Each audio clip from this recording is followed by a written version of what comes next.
Jadi memang berat. Kadang-kadang saya yang menekuni ngaji terus sampai sekarang belajar saja sering nggak ngerti hadis yang ala NU. Ya memang masalah secara riwayat itu. Makanya kiai-kiai kita itu kalau ketemu kubu sebelah mesti digojlok itu hadis sahih apa enggak.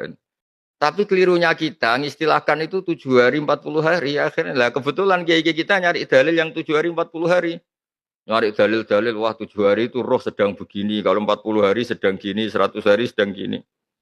Itu kan otoritas maghibat, sesuatu yang kita tidak tahu. Itu butuh hadis sahih. Nah itu kan terus seneng kubu sebelah nyerang kita. Dianggap goblok lah, dianggap macam-macam.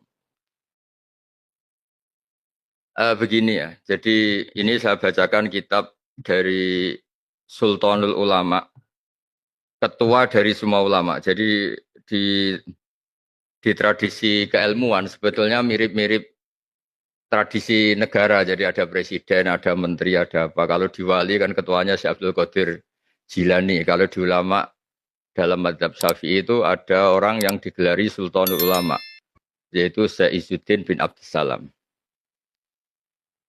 Di Al-Quran ketika Allah memuji salah satu kekasihnya, salah satu nabinya itu karena apa? Wa ja'alani mubarakan ainama kuntu. Saya di mana-mana itu memberkahi yang lain. Saya di mana-mana itu bikin positif bagi orang lain. Saya di mana-mana itu sangat berarti, sangat bermanfaat bagi orang lain. Sebab itu Nabi Isa dengan begitu senangnya, begitu syukurnya menghentikan wa ja'alani mubarakan ainama kuntu. Allah membuat saya di mana-mana itu berkah. Ini biasanya tak pakai dalil sama teman-teman yang mungkin ditakdir di Amerika, di Korea, di Taiwan, di beberapa belahan bumi. Bahwa selain ada ayat ini itu ada hadis al-bilad biladullah wal ibad ibadullah. Fahaitsuma asabta khairan fa'akim. Sebetulnya semua negara itu milik Allah, semua hamba-hambanya Allah. Maka di mana saja kamu menemukan kebaikan, maka enggak apa-apa di situ saja. Fa'akim, kamu boleh di situ saja. Tentu kalau Anda sudah nyaman di Amerika, tidak usah bilang Indonesia itu gelap. Ya di Amerika saja, tidak usah komentari Indonesia gelap. Kalau Anda di Mekah ya tidak usah bilang, wah Indonesia itu negara yang nggak suci, yang suci itu hanya Mekah. Ya tidak usah bilang gitu. Begitu juga di beberapa negara yang Anda mungkin di Afrika, terus merasa, Alhamdulillah di sini putih sendiri, ganteng sendiri. Tidak usah begitu. Tapi yang jelas, berkahnya para ulama, sebetulnya dari dulu Nabi itu wawasannya luas. Sampai tidak mengharuskan orang itu harus di Mekah, di Medina. Kata Nabi, Al-bilad biladullah, semua negara itu hakikatnya milik Allah, semua belahan bumi milik Allah, wal ibad ibadullah. Semua hamba, semua makhluk itu hamba Allah, entah dia muslim, kafir, orang soleh, fasik, semuanya itu hamba Allah. Fahaitsuma asabta khairan fa'akim. Kamu di mana saja ketemu kebaikan, maka kamu boleh diam di situ. Tentu kebaikan itu macam-macam. Orang yang hidup di dunia global kayak Anda-Anda semua itu kebaikan adalah menunjukkan kalau Islam itu misalnya suka damai, suka toleran. Islam itu agama yang peduli. Sebab itu di An-Nisa 114, ya tolong dicatat, An-Nisa 114, itu ada ayat yang itu jadi pegangan seluruh komunitas muslim dunia. Ketika Anda mungkin rapat di PBB atau rapat-rapat konsultasi dunia tentang perdamaian, itu di Al-Quran itu jelas sekali.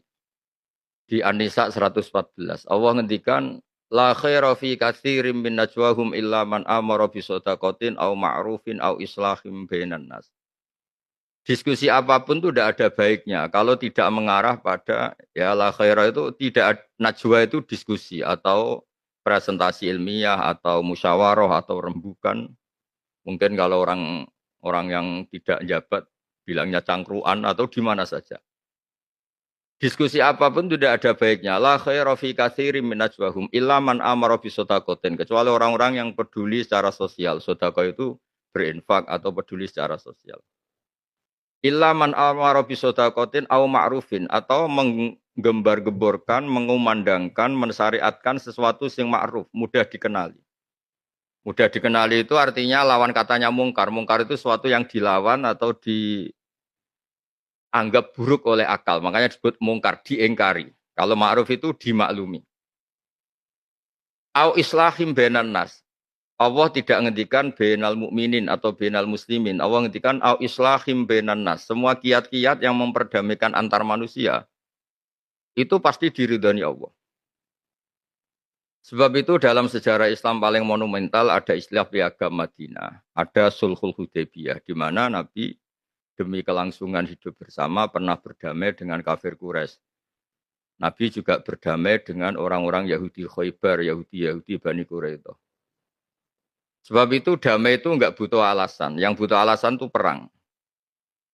Saya ulang lagi, damai itu enggak butuh alasan karena itu fitrah manusia. Yang butuh alasan itu perang. Sebab itu dibolehkannya perang di Islam itu nunggu lama sekian ada kezaliman, ada kesewenang-wenangan, ada macam-macam baru dibolehkan perang dengan arti mempertahankan diri. Sebab itu ayat perang pertama turun itu istilahnya Allah udzina lil ladzina yuqataluna bi annahum zulimu.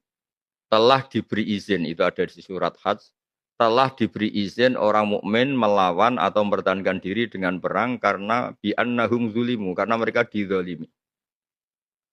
Ada ayat lagi waqatilu fi sabilillah alladzina yuqatilunakum. Kamu boleh perang tapi dengan mereka yang merangi kalian. Jadi bolehnya perang itu nunggu ada alasan. Seperti kita dulu ngelawan kolonial, ngelawan penjajahan. Sebab itu Anda-anda yang di Amerika tidak usah khawatir kalau Islam itu misalnya dicitrakan sebagai ekstremis, sebagai yang penganut kekerasan. Tidak usah khawatir karena dalil-dalil bahwa kita suka damai itu jelas sekali dan tertulis secara jelas, secara eksplisit bahwa la khaira fi katsirin min najwahum illa man amara bi shadaqatin aw ma'rufin aw islahim bainan nas. Itu di ayat 114 An-Nisa. Kemudian yang kitab Bukhari yang saya serahkan sama Pak Rois Surya itu sama teman-teman yang di Amerika itu jelas. Ya, mungkin kalau halaman di kitabnya beda itu Namratul Hadis.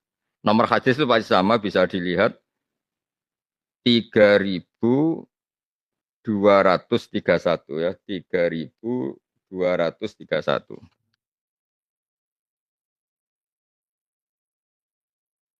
Itu di situ dijelaskan bahwa Nabi itu pernah begitu mengalami hal yang buruk ya, saya baca Arabnya biar dapat berkah dari hadis sahih. Kenapa saya pakai hadis-hadis sahih? Karena nyuwun sewu teman-teman NU ini orang-orang Suriah juga harus belajar lagi. Sering-sering memaksakan dalil-dalil yang enggak jelas sehingga kalau ketemu alumni-alumni Umil Qura atau Madinah itu memang kita jeblok. Karena gara-gara NU punya tradisi 7 hari ada hadisnya, nanti 40 hari ada hadisnya, 100 hari ada hadisnya sehingga terus repot kayak Nabi itu NU gitu. Jadi itu memang masalah menurut saya itu. Jadi memang berat. Kadang-kadang saya yang menekuni ngaji terus sampai sekarang belajar saja sering nggak ngerti hadis yang ala NU itu. Memang ya memang masalah secara riwayat itu. Makanya kiai-kiai kita itu kalau ketemu kubu sebelah mesti digojlok itu hadis sahih apa enggak. Cuma selama ini alhamdulillah yang tanya ya enggak paham, yang ditanya ya enggak paham. Jadi akhirnya sama-sama diam. Dan beberapa tradisi NU di daerah-daerah yang kebetulan komunitasnya beda itu terus akhirnya dirubah, kirim doa, doa bersama atau apalah yang karena tradisi kita itu dituduh mirip Buddha, mirip Hindu, macam-macam. Makanya menurut saya, wong hadis sahih itu luas, ya kita tidak perlu dalil-dalil yang aneh-aneh karena itu beberapa yang orang doktor hadis atau profesor hadis yang dari Umil Qura atau dari Mekah itu, terus kita kelihatan ndak alim gitu, kita kelihatan ngawur gitu. Sebab itu bentuk penghormatan saya pada komunitas di Amerika Serikat, ini saya dalil itu 2 saja yang aman, 1 Quran, 2 hadis-hadis sahih. Meskipun nanti analisisnya kita ngikuti ulama. Analisis itu penting karena tekstualis itu tidak bisa. Tadi malam saya kebetulan ngisi di hallnya Mbah Sahal, dulu Rois Am NU. Itu saya cerita. Saya tuh sering ketemu orang yang mengumandangkan atau menggembar-gemborkan kembali ke Quran. Saya bilang itu tidak bisa kecuali dengan analisis ulama. Saya beri contoh, di Quran itu hanya ada kata wadarul bai'a. Kalau ada Jumatan sudah mau mulai, tinggalkanlah jual beli. Nah kalau nuruti tekstualis, berarti orang main HP boleh, orang tidur boleh, Orang cangkruk boleh karena Allah hanya melarang tinggal kanda jual beli wadarul bay'. Tapi berkahnya analisis ulama itu disebut min itlaqil ba'di wa iradatil qul. Bay' adalah contoh dari sekian yang menghalangi orang ikut Jumatan. Sebab itu main HP ya nggak boleh, main apa saja yang bisa mengganggu Anda tidak bisa Jumatan. Begitu juga ada ayat wa antasma'u bainal ukhtain. Ya di akhir juz 4 itu kan ada khurrimat alaikum ummahatukum. Kamu tidak boleh menikahi ibu-ibu kamu. Itu jelas. Ummun itu artinya ibu. Tapi semua ulama ijma bahwa maknanya itu ummun itu ibu wa in alat. Ummun wa in alat. Jadi saya tidak boleh nikahi ibu saya dan ibunya ibu saya, ibunya mbah saya sampai Sayyidah Hawa. Begitu juga di Quran hanya ada kata misalnya wabanatukum, tidak boleh nikahi anak putri. Bintun itu anak putri.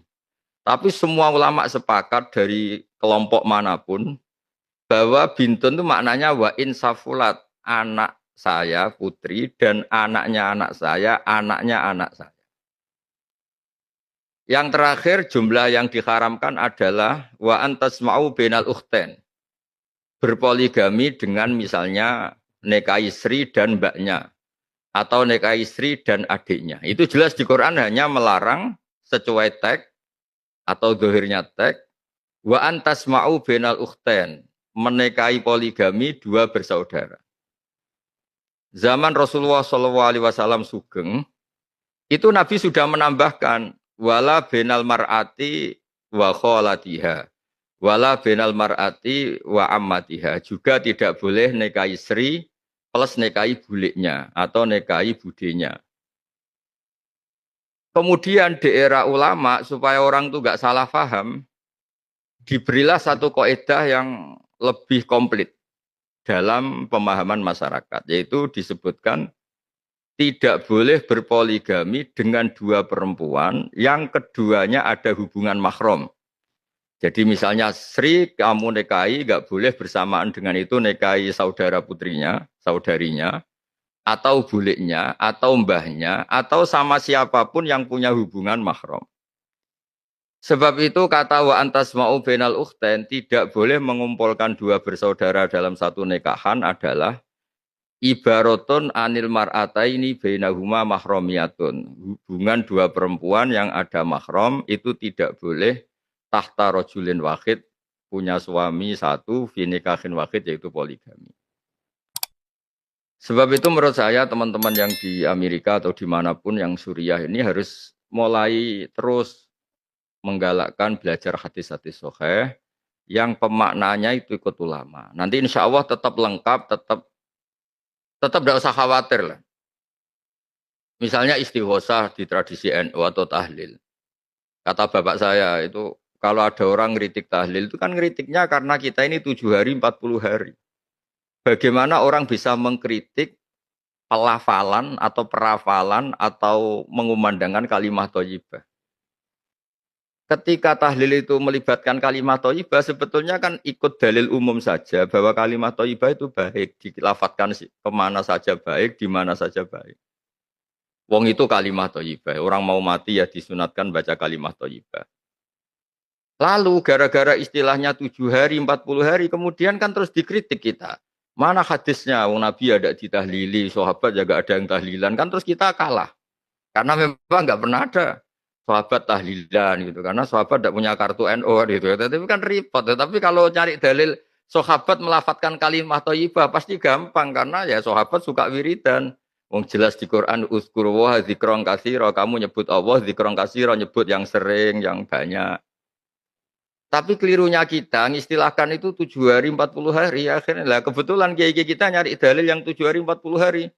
Nyari dalil-dalil wah 7 hari itu roh sedang begini, kalau 40 hari sedang gini, 100 hari sedang gini. Itu kan otoritas maghibat, sesuatu yang kita tidak tahu, itu butuh hadis sahih.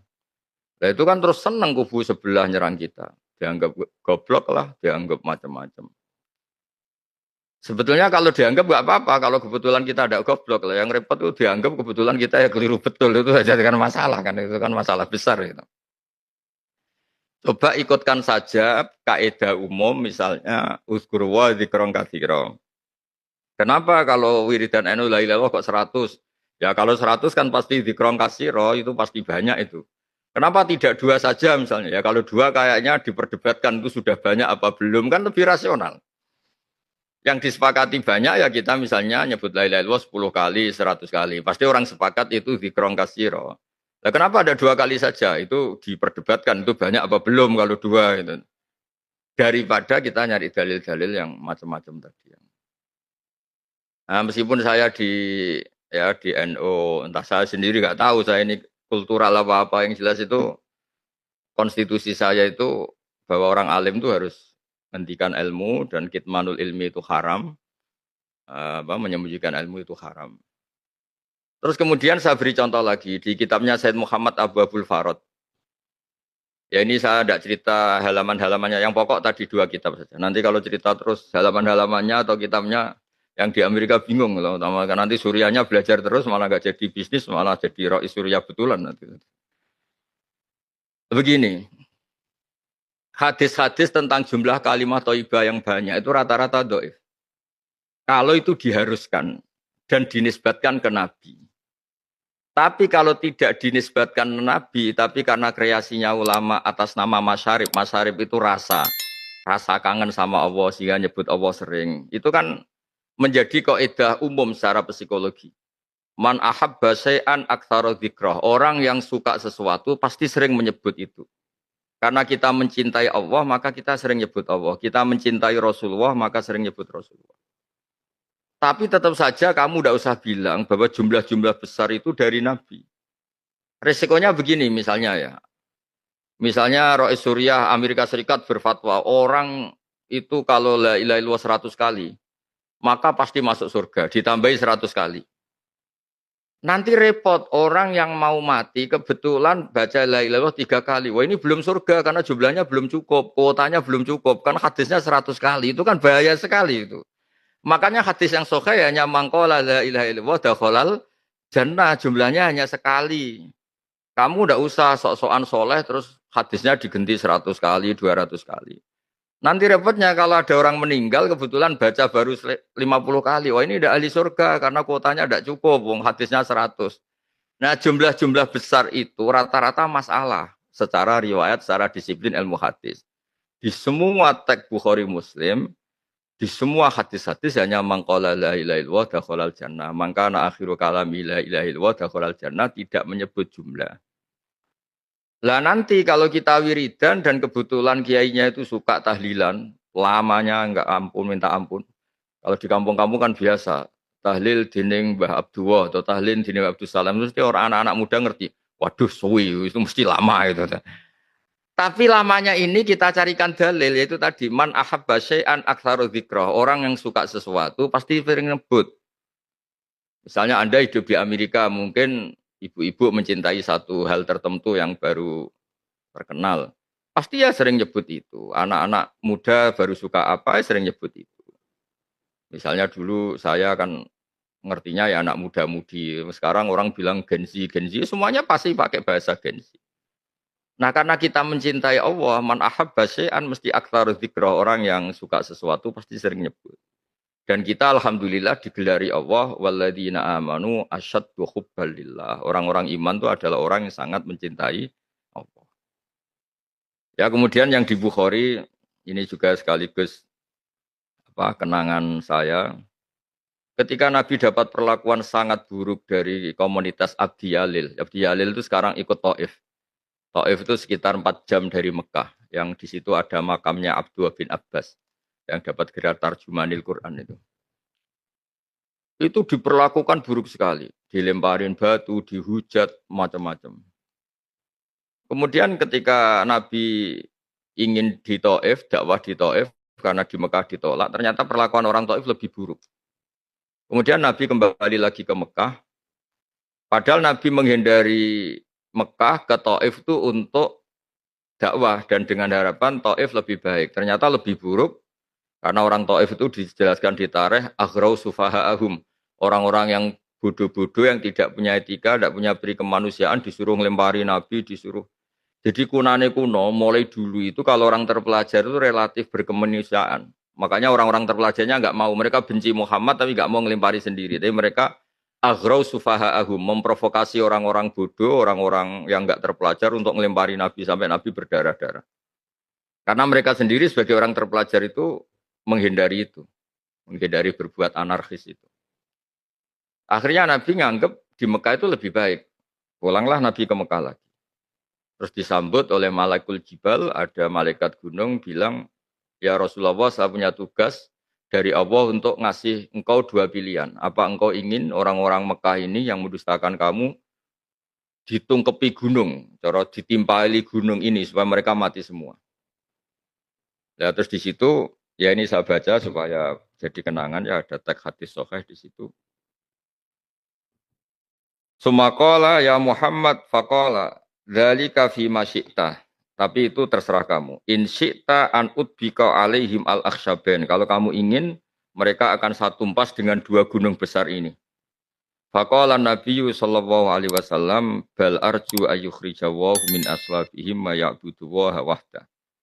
La yusyriku bihi syai'an. Tapi saya berharap mereka masih kafir sekalipun, tapi saya berharap anak-anaknya nanti menjadi Islam. Makanya agama ini bagi limangka nayarjuwa hawal yaumal akhir. Agama ini untuk selalu orang yang punya harapan. Dan itu terbukti Abu Jahal itu punya anak yang sangat alim. Namanya Ikrimah bin Abi Jahal. Walid bin Mughirah itu musuh besarnya Nabi. Tapi punya anak namanya Khalid bin Walid. Menjadi panglima besar Islam. Abu Lahab punya putri namanya Darrah. Itu termasuk tokoh penting dalam Islam. Jadi agama ini agama harapan, limangka nayar juwoha, bagi orang yang selalu berharap. Saya yang nekuni dunia kiai sering ada wali santri itu nangis. Tak tanya kenapa engkau nangis. Katanya Gus, pas acara khataman Quran. Saya ini baca Quran nggak bisa, tapi anak saya bisa hafal Quran. Di Indonesia tuh banyak orang awam yang baca Arab saja tidak bisa, tapi anaknya bisa ngaji kitab. Artinya apa? Jangan karena orang tuanya bodoh terus kita berhenti berharap. Bisa saja anaknya bodoh, nanti cucunya bodoh, cucunya. Pokoknya kita tidak boleh berhenti berharap. Kita tahu kan di Indonesia itu Islam masuk itu ada tanggalnya, ada tahunnya. Misalnya tahun paling lama di Indonesia itu katanya dimulai Yusuf Baros, karena itu katanya muridnya Sidina Ali. Itu tahun terlama penanggalan Indonesia. Setelah itu Aceh. Di Jawa yang terkenal ya dimulai dari mbahnya Wali Songo.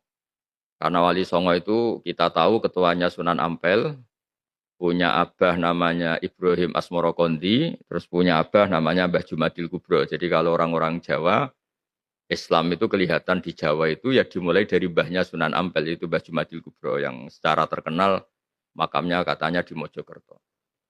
Saya bahasakan yang secara terkenal karena di Indonesia itu baru ramai kuburan-kuburan banyak itu sehingga setiap titik itu biasanya ada kuburan tokoh-tokoh terkenal sehingga terus banyak perdebatan. Tapi apapun itu disepakati kalau memang Wali Songo itu sudah top kosalisa, sudah generasi ketiga karena yang pertama itu Mbah Jumadil Kubro terus putranya Mbah Ibrahim Asmoro Kondi kemudian Mbah Sunan Ampel Raden Rahmat. Ternyata era kita, era kemarinnya kemarin kita tahu Mbah Hasyim Asy'ari itu pendiri NU Hadratus Syekh. Itu punya kiai asmane Syekh Mahfud At-Turmusi. Itu di Mekah saja dikatakan alim. Beliau ngajar di Masjid Haram dan ahli fatwa. Begitu juga ada orang Minangkabau namanya Syekh Muhammad Khotib Al Minangkabau. Itu di Mekah itu alim sampai jadi khotib terbaik. Jadi cerita yang terkenal ini apalagi di Amerika harusnya saingannya lebih ringan itu karena saingan ngajinya di sana itu enggak berat-berat. Ini di Mekah, Syekh Khotib itu asmane itu Muhammad. Dia diambil menantu oleh orang Arab alim, terus dibully sama orang-orang Arab. Kalau bahasa sekarang dibully. Kamu ngambil menantu orang Jawa. Orang Jawa itu dulu dibully di Jawal Bakor. Sampai ada kata-kata Al Jawa tak kulul khaya. Orang Jawa itu sukanya makan ular. Karena ada orang Arab melihat di Jawa banyak kiai-kiai makan belut itu karena bentuknya kayak ular terus katanya orang Jawa itu makan ular karena sebenarnya makan belut yang mirip ular gitu. Terus kata mertuanya ini mantu saya itu orang alim. Gua Arabion katanya. Dia itu orang Arab.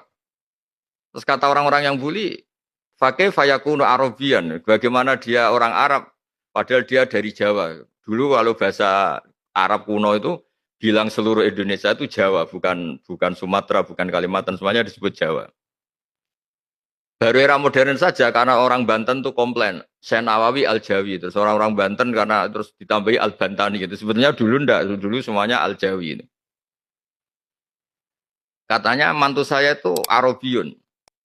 Terus pakai fayakun Arabian padahal dia orang Jawa. Gimana dia orang Arab padahal dia orang Jawa.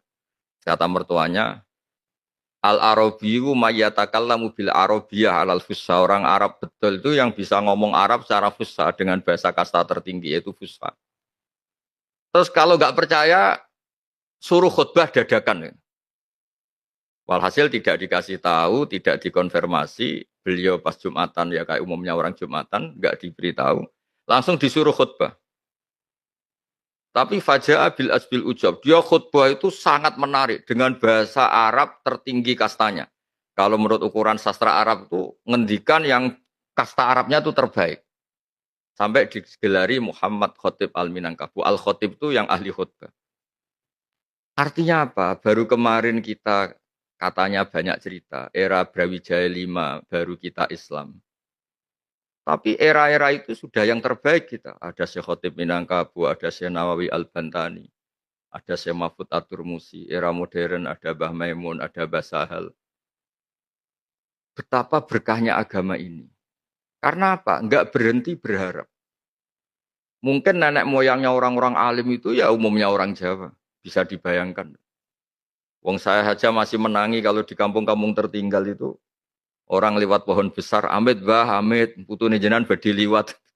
Itu karena masih nganggep itu memang bertuan itu, sehingga terus kita dikritik kayak kita syirik kayak karena takut pohon besar, takut macam-macam. Tapi berkahnya berharap kita terus ngajar lewat pendidikan pesantren, lewat kuliah, lewat peradaban yang baik. Alhamdulillah kita sekarang keren. Jumlah orang haji terbanyak, kita muslim mayoritas dengan kualitas yang baik. Bahkan di negara Amerika saja tetap jadi kiai, itu kan luar biasa. Jadi ini prestasi-prestasi yang harus kita syukuri seperti ngaji ini. Agama ini limangka nayar juwo hawal yomal akhir. Agama ini selalu bagi yang punya harapan. Makanya andekan ya. Indonesia kok masih gelap ya, kita tetap berharap lebih baik, lebih baik. Apalagi faktanya tidak gelap ya biasa aja. Kalau ada ujian kan ya semua negara punya ujian. Nabi ketika ada orang-orang kafir yang melawan beliau, ingin bunuh beliau, ketika orang itu mau dibunuh malaikat, kata Nabi, saya tetap berharap dari anak turun mereka, keturunan mereka, jadi orang-orang yang menyembah Allah. Dan harapannya Nabi benar, Abu Jahal baru era anak, Ikrimah sudah Islam. Abu Lahab era anak, Darrah sudah Islam. Khalid bin Mughirah, musuh besarnya Nabi, punya anak Khalid. Dan Alhamdulillah juga di belahan dunia juga gitu. Kita contoh paling gampang yang di Indonesia. Sejarah menulis misalnya di Jawa, penanggalan masif Islam itu kan era Brawijaya V. Kalau di penanggalan paling tua, paling banter ya memang Syekh Yusuf Baros itu yang sebagian sejarawan nulis itu mulai Sayyidina Ali. Nggih, ngoten mungkin ada satu dua pertanyaan atau ungkapan karena saya juga ingin mendengar, bukan mendengar problem lah, mendengar cerita-cerita di Amerika. Kalau Anda cerita problem itu berarti pecundang karena ya khasnya orang berjuang itu ada problem. Ya biasa aja kalau ada problem, memang dunia ini liyabluwakum ayyukum ahsanu amala. Jadi ada hidup ya ada ujian. Lucu kalau sama cerita berkeluarga ada problem. Ya itu aneh itu. Kalau kita kan sudah nekuni Islam sudah mulai kecil ya namanya hidup ya ada tantangan. Jangan bahasakan problem. Gini gue saya di Amerika ngalamin gini, tapi hindari bahasa problem. Nanti kalau jadi problem betul malah repot. Ya jadi memang aturannya gitu. Tabarakalladzi biyadil mulku wa huwa ala kulli syai'in qadir alladzi khalaqal mauta wal hayata liyabluwakum ayyukum ahsanu amala. Jadi saya itu pengalaman jadi kiai yang paling saya kenang tadi. Saya berkali-kali cerita itu. Ada perempuan yang kebetulan tidak cantik, miskin lagi, terus lapor saya, Gus, doain saya kaya. Saya ini bosan miskin. Suami saya pengangguran miskin. Terus saya jawab, kalau doa saya mustajab, kamu siap. Siap gimana, Gus? kalau sudah kaya, paling yang diganti itu rumah jadi lebih baik, mobil lebih baik. Lama-lama suami kamu evaluasi ganti istri ya. Wah sudah Gus kalau gitu miskin aja. Karena nggak mungkin rumah baik, mobilnya baik, kemudian penumpangnya Anda. Pasti nyari penumpang baru. Kemungkinannya dua, diganti atau ditambah. Ya sudah Gus miskin aja. Jadi artinya kan ya sama-sama ada ujian. Miskin ya ada ujian, kaya ya ada ujian. Gitu. Jadi ya sama lah Anda kalau punya suami di rumah terus kuper. Kalau keluar terus rawan direbut orang itu kan sudah sunat tua itu sudah gak usah bilang problem yang ya gitu. Kalau terlalu lunak dianggap gak punya berpendirian. Kalau terlalu keras dari wa kana lan ana sapa kanjeng Nabi Muhammad sallallahu alaihi wasallam iku yab'atsu iku kirim sapa nabi ilaiha maring Suwaibah minal Madinati saking kota Madinah bisilatin kelawan sambung rahim. Mesti sering Nabi memberi hadiah wa kiswatin dan pakaian.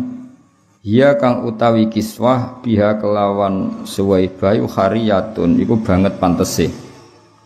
Artinya ketika Nabi pun teng Medina uripe mapan, ya saya ulang lagi ketika Nabi di Medina uripe mapan segalanya lebih-lebih iku sering ngirim paket, ngirim kiriman teng Suwaibah napa Al-Islamiyah sebagai balas jasa pernah jadi ibu rodok atau berstatus ibu napa rodok. Ini apa wa kana sallallahu alaihi wasallam yab'atsu ilaiha minal madinati bisilatin wa kiswatin hiya biha hariyah. Ila an aurada tumeka yen to tumeka haikalaha ing fisik utawa ing badane Suwaibah apa raidul manuni. Apa kematian. Sesuai maksud itu mriki apa raidul manuni apa kematian tumeka ad-doriha ing kuburan wawara lan wis nutupi apa dorihu ing iki haikalah. Terus gampangane Kanjeng Nabi ngirimi hadiah kangge Suwaibah sampai Suwaibah kapundhut nggih bahasa balawe napa ila an aurada haikalaha raidul manuni doriha wawara sampai jasad Suwaibah dikalahkan oleh kematian dan dikuburkan. Ya, tentu nek dikubur jenenge wawaroh lan nutupi apa dori. Bahasa lainnya kuburan apa ad-dori napa? Jadi mulane teng beberapa makome ulama disebut dori fulan, manane pengganti kata qabru fulan. Ya eling-eling di antara bahasa Arab qabrun apa dori. Ya. Wawaroh lan nutupi apa dori hu ing haikalah ya karuan. Kila den dawono pengene utawi Suwaibah ku ala dini kaumiha ing atase agamane kaume Suwaibah rupane alfiatil jahiliyati yaiku faham atau agama jahiliyah. Sebagian pendapat mengatakan Suwaibah itu sampai mati sampai kabundut masih beragama alfiatil jahiliyah. Tapi wakilalan tindawono apa ngene wakilalan tindawono apa ngene niki napa naibul fa'ile saking jumlah napa naibul fa'ile saking napa jumlah dadi aslamat iku jumlah fi'il fa'il dados naibul fa'ilin apa qila. Dadi nak maca ngene wa qila lan didawono apa ngene aslamat Islam sapa Suwaibah dados karena tadi kalau Suwaibah itu tidak Islam itu artinya apa? Ada bagian dari tubuh Suwaibah yaitu susunya apa? Suwaibah yang mengalir deras ke jasadnya Nabi. Nah, itu enggak boleh dalam perasaan kita, dalam perasaan ahli sunnah wal jamaah. Artinya biar semua yang menjadi fisiknya Nabi itu dari seorang muslimah. Makanya kita ngikuti kaul yang wakilah aslamat. Napa wakilah aslamat? Karena apa? Dengan Suwaibah Islam artinya apa? Nabi sebagian tubuhnya Nabi kan cara zahir kan terbentuk dari susunya Suwaibah. Mulane kita ngikuti kaul sing wakilah aslamat napa wakilah aslamat.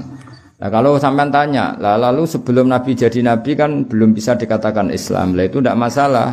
Berarti masih alal fitrotis salimah, apa? Alal fitrotis salimah. Beberapa orang itu masih mengikuti fitroe Nabi Ibrahim meskipun belum datang Islam.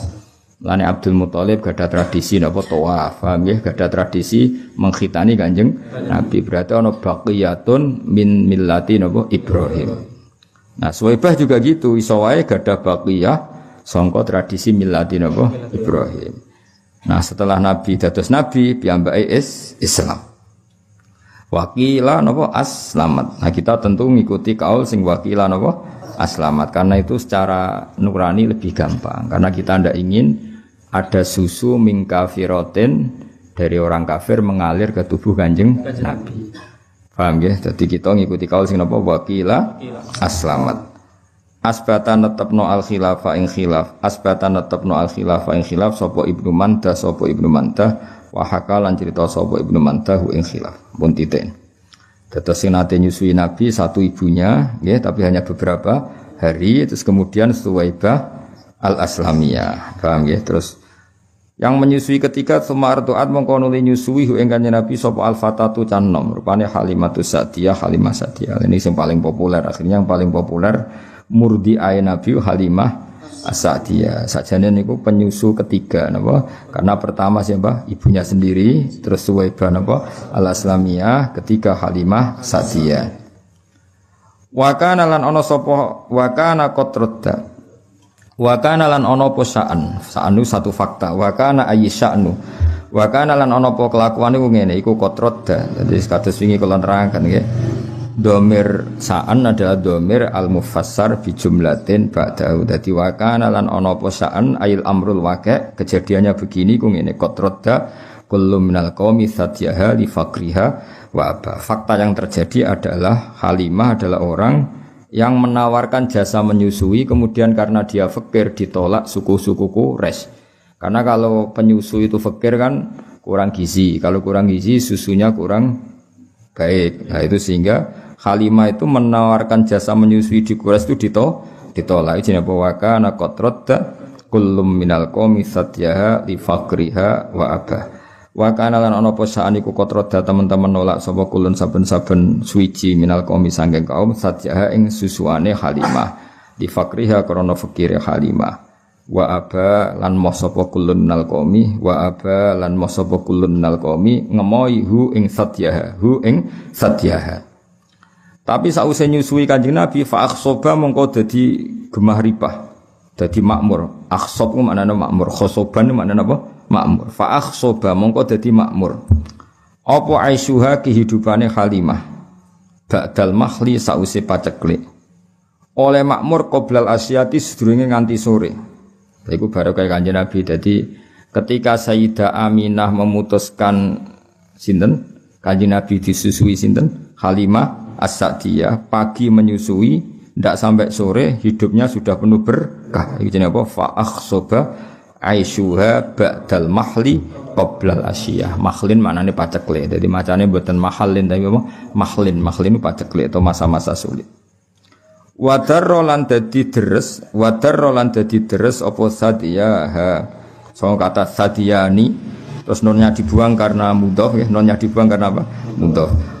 Wadar lan dadi napa deres apa Sadiyah apa susune Halimah biduri darin kelawan deres sing tenanan. Albana ingkang nyusui hu ing Kanjeng Nabi apa al-yaminu susu sing sisi kanan minhuma saking Sadiyah. Wa albana lan menyusui apa al-akharu susu sing liya akhahu ing dulur rondoke Nabi. Terus singkat cerita ya kados teng lagune Habib Sen. Memang orang Arab gak ada tradisi kalau punya anak kecil itu tidak disusui ibunya saja tapi menyewakan orang-orang perempuan yang menyusui. Itu katanya dalam filosofi orang Quraisy supaya anaknya ndak angkuh karena ada unsur sekian dalam tubuh anak tadi ya tentu ada unsur Quraisy karena putrane wong napa Quraisy tapi dalam tubuhnya mengalir susu-susu dari kabilah-kabilah masyarakat biasa sehingga ada kearifan untuk berkawan dengan orang-orang apa biasa itu memang tradisi bahkan tidak sekedar menyusui disuruh bawa ke kampungnya apa kados Kanjeng Nabi kan akhirnya hidup di Bani Sa'din satu kampung terbelakang yang terbelakang artinya terbelakang itu jauh dari hadoroh dari kehidupan kota tapi bukan terbelakang moralnya tentu Nabi dipilihkan kawasan yang moralnya bagus tapi secara peradaban tidak ada. Sehingga akhirnya Nabi nyuwun sewu ya angon wedhus nggih golek kayu karena memang dididik dengan standar awam. Ini ku teng keluarga Halimatus Sa'diyah. Dadi paham nggih niku pun kados cerita-cerita teng kerajaan Jawa kan ngoten nggih. Kalau putra mahkota dititipno resi sing hidup di kampung. Akhirnya putra mahkota itu ya angon wedhus, ya golek kayu, macam-macam sehingga dia merasakan empati hidupnya orang awam, napa? Orang awam. Nanti kalau jadi raja ngerti kehidupan masyarakat. Sama nanti film-film kuno kan ngoten nggih napa putra mahkota biasanya dipasrahkan seorang apa resi, yang resi itu berkehidupan awam napa berkehidupan awam. Ya ranti duwe, kadang harus iprik-iprik nyari kayu, nyari macam-macam. Nah itu Kanjeng Nabi juga ngalami gitu. Makanya Nabi nate